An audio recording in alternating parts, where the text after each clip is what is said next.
அர்த்தமுள்ள வாழ்வு என்ற நிகழ்ச்சிக்கு உங்களை மறுபடியும் வரவேற்பதில் நான் பெருமகிழ்ச்சி அடைகிறேன். இந்த வாரம் நாம் தியானிக்க இருப்பது நிதானித்து செயல்படு, குற்றம் புரிந்தால் அதை ஏற்றுக்கொள் என்ற தலைப்பிலே நாம் தியானிக்க இருக்கிறோம். குற்றம் புரியாமல் இந்த உலகத்தில் நாம் கற்றுக்கொள்ள முடியாது.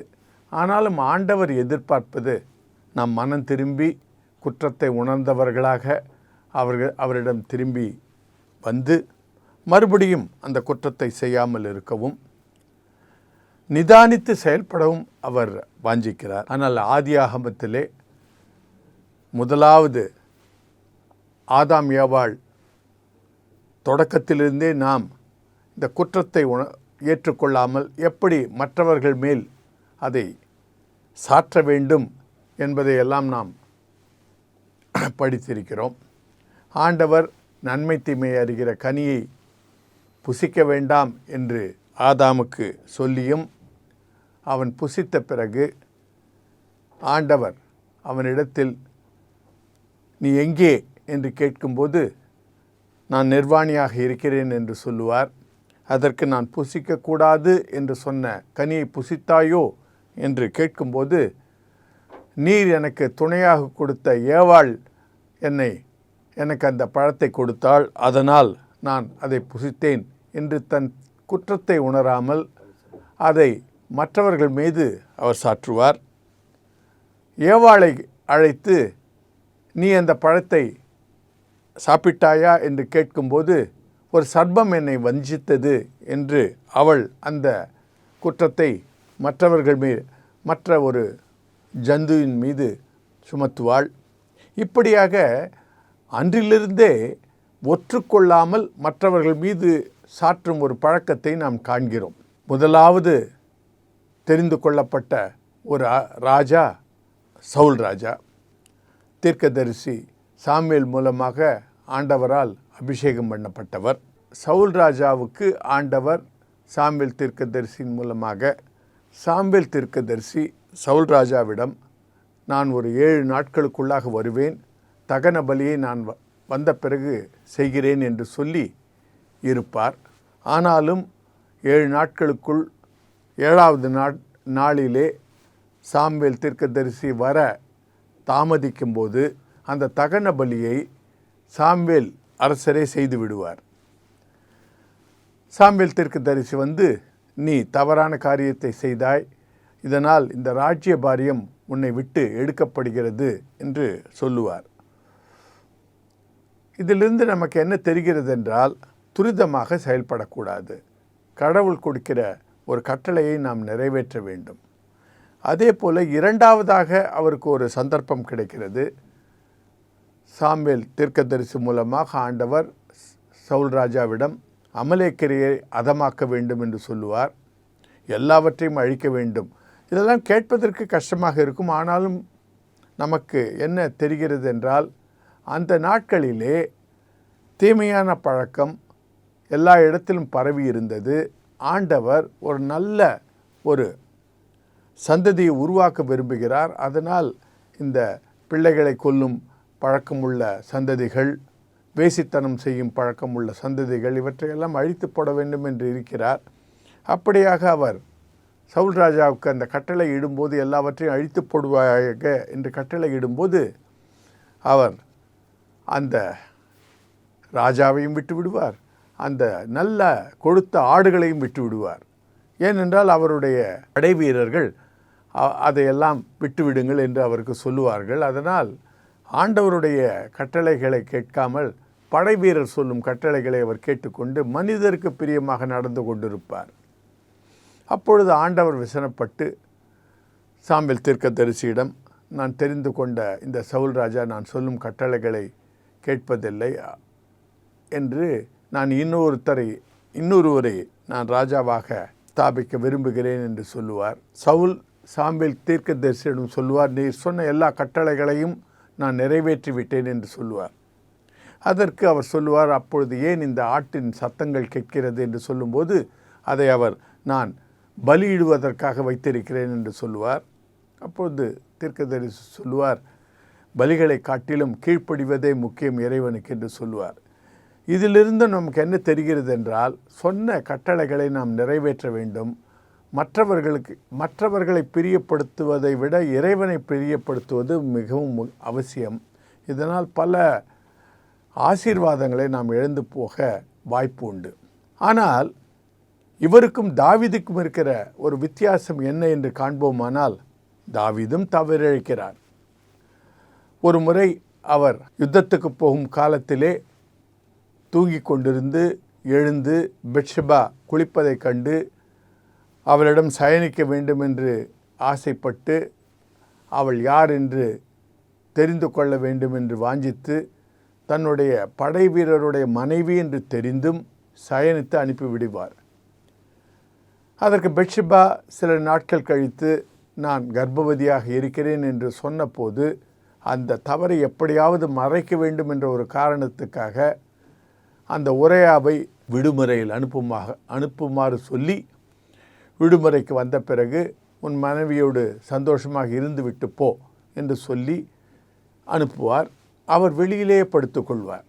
அதன் பிறகு நன்றாக அவருக்கு குடிபோதையும் கொடுத்து அனுப்புவார். ஆனாலும் அவர் தன் மனைவியோடு சயனிக்க மாட்டார். அப்பொழுது அவரிடமே ஒரு கடிதத்தை கொடுத்து ஜோவாபிடம், படை தளபதியிடம் அதை கொடுக்கும்படி சொல்லி, அவருக்கு இந்த யுராயாவை சண்டை மிகுந்த இடத்திலே நிறுத்தி அவனை கொன்றுவிடு என்று சொல்லுவார். யுராயாவும் கொன்று போடப்படுவான்.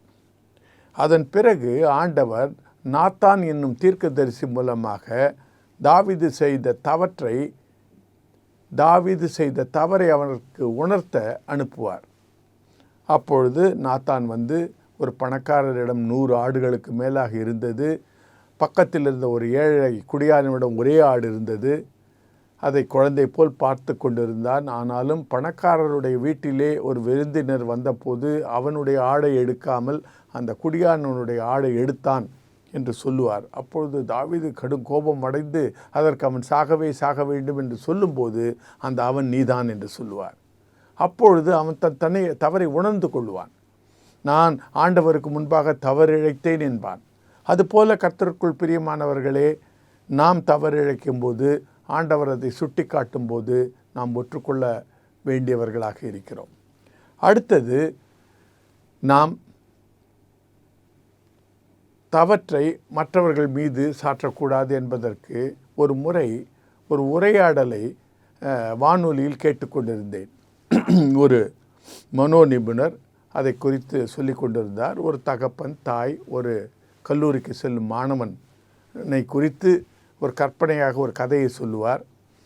மனைவி 4 மணிக்கெல்லாம் எழுந்து சமையலெல்லாம் செய்து தன் கணவனுக்கு அவர் பேப்பர் படித்து கொண்டிருக்கும்போது பக்கத்தில் இருக்கும் ஒரு ஸ்டூலிலே அவருக்கு வேண்டிய காஃபியை வைத்துவிட்டு போவாள்.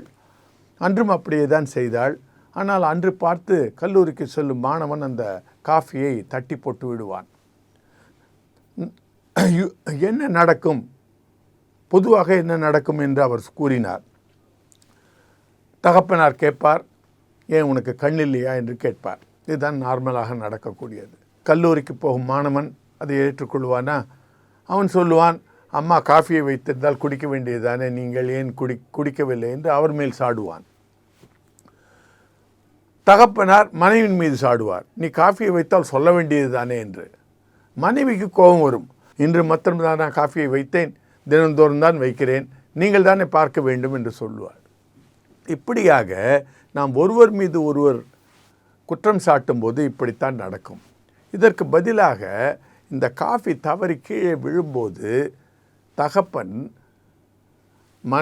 மகனை கடிந்து கொள்வதற்கு பதிலாக, நீ போப்பா, நான் தான் இதை சமயத்தில் குடித்திருக்க வேண்டும் என்று சொல்லியிருந்தால் எல்லாம் தலைகீழாக போயிருக்கும். மகன் வருத்தப்பட்டிருப்பான், இல்லை அப்பா நான் தான் ஜாகிரதையாக வந்திருக்க வேண்டும் என்று சொல்லுவான். இந்த சம்பாஷணை கேட்கும்போது மனைவி அதை தெரிந்து கொண்டால், நான் தான் உங்களுக்கு அதை சொல்லியிருக்க வேண்டும் என்று சொல்வாள். குடும்பத்திலே ஒரு சமாதானம் இருந்திருக்கும். இதிலிருந்து நாம் என்ன தெரிந்து கொள்கிறோம் என்றால், மற்றவர்களை நாம் குற்றப்படுத்தும் போது அந்த குடும்பத்திலே குழப்பங்கள் அதிகமாக இருக்கின்றன. ஆதலால் நாம் குற்றமிழைக்கும் போது அதை நாமே ஏற்றுக்கொண்டு மற்றவர்களிடம் அதை அனுமதிக்காமல் இருந்தால் வீட்டிலே அமைதி நிலவும். அடுத்தது நாம் நிதானித்து செயல்பட வேண்டும். உடனடியாக செயல்படக்கூடாது. அது யாக்கோபு புஸ்தகத்திலே 1வது அதிகாரத்திலே 19வது வசனத்திலே இப்படியாக சொல்லுகிறார். ஆகையால் என் பிரியமான சகோதரரே, யாவரும் கேட்கிறதற்கு தீவிரமாகவும் பேசுகிறதற்கு பொறுமையாகவும் கோபிக்கிறதற்கு தாமதமாகவும் இருக்க கடவீர்கள். இதை குறித்து தான் நாம் தியானித்து வருகிறோம். இன்னும் ஒரு வாட்ஸ்அப்பிலே ஒரு கதையை படித்தேன். ஒரு மாதர் கூட்டத்தில் எல்லா மாதர்களும் கூடியிருக்கிறார்கள். அப்பொழுது ஒரு கரப்பாம்பூச்சி ஒரு மாதர் மேலில் விழுந்து விடுகிறது. என்ன நடக்கும்? அந்த மாது அதை தட்டி விடுகிறாள். அது இன்னொரு மாதர் மேல் விழுகிறது. ஒரே கலவரம். எல்லோரும் தட்டிவிட்டு அலறிக்கொண்டிருக்கிறார்கள். அப்படி இருக்கும்போது அந்த சர்வர் எல்லா காஃபி ட்ரேயோடு எல்லா காஃபிகளையும் ஏந்தி கொண்டு உள்ளே வருகிறார். அந்த கரப்பாம்பூச்சி அவர் மேலும் அமர்கிறது. அப்பொழுது அந்த சர்வர் அப்படி ரியாக்ட் செய்யாமல் அவர் என்ன செய்கிறார்? மெதுவாக அந்த ட்ரேயை எடுத்துக்கொண்டு வெளியிலே சென்று அந்த வெளியில் உள்ள ஒரு மேஜையின் மீது வைத்துவிட்டு அந்த கரப்பாம்பூச்சியை தட்டிவிட்டு மறுபடியுமாக அந்த ட்ரேயை கொண்டு மெதுவாக உள்ளே வந்து அவர்களுக்கு பரிமாறுகிறார். இதிலிருந்து நாம் என்ன கற்றுக்கொள்ள வேண்டும் என்றால், ரியாக்டிங் அண்ட் ரெஸ்பாண்டிங். ஆங்கிலத்தில் அழகாக இருக்கிறது. ரியாக்டிங் என்றால் உடனடியாக செயல்படுவது. இந்த மாதர்கள் செய்ததெல்லாம் உடனடியாக செயல்படுவது. கரப்பாம்பூச்சி அமர்ந்த உடனடியாக செயல்படுவது. ரெஸ்பாண்ட் என்றால் நிதானித்து யோசித்து என்ன செய்யலாம் என்றெல்லாம் தியானித்து செயல்படுவது. ஆண்டவர் நம்மிடத்தில் விரும்புவது யாக்கோபு புஸ்தகத்தில் நமக்கு சொன்னது போல, நிதானித்து செயல்படு, பொறுமையாக கேட்பதற்கு முன்பாகவே எல்லாம் எனக்கு தெரியும் என்று சொல்லாதே, பொறுமையாக கேட்ட பிறகு கோபப்படாதே.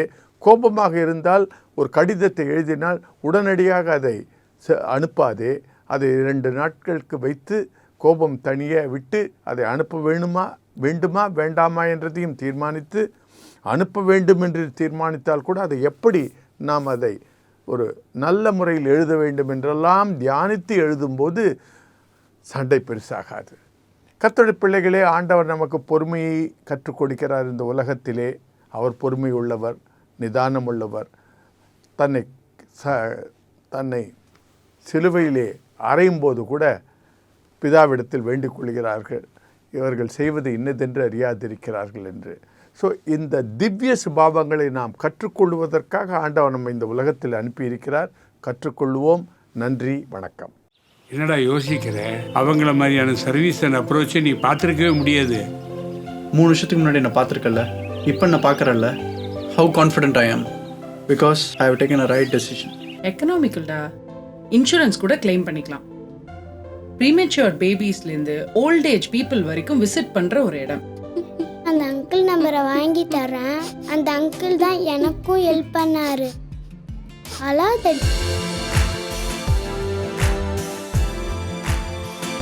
எல்லா பேஷண்ட்ஸுக்கும் பர்சனல் கேர் தராங்க. 30 years of proven medical records. All eye care treatment under one roof. அதான் ஆர்கே ஐ சென்டரோட ஸ்பெஷாலிட்டி.